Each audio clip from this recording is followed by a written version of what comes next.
what I wanted to ask now in this term was more so you had to work with a team, Yeah. right?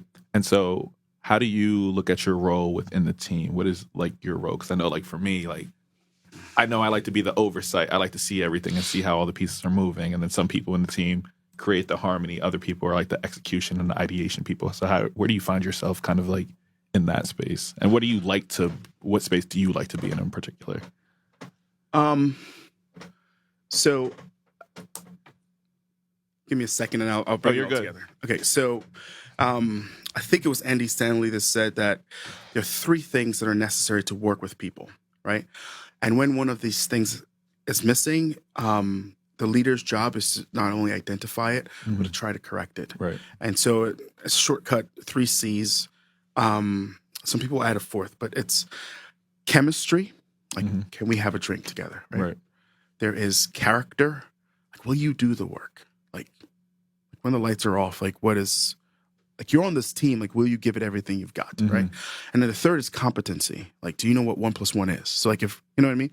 So, and some other people will add culture to that, like the dynamic of the team. And so when one of these things are missing, like you cannot work.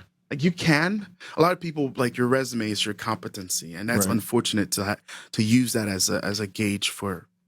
And so I think the way I operate is I find what is missing. If we're not getting along, or if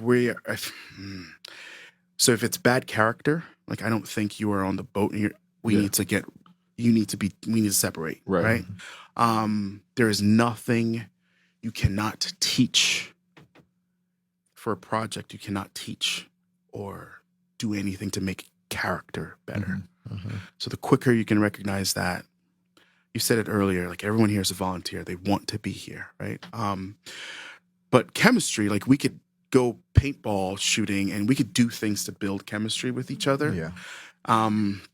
Competency is just, your training, and it's just character is really, really important.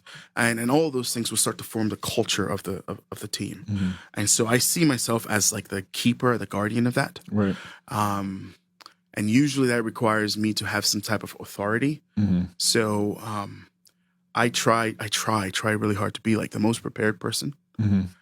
So that whenever I call some of these things out,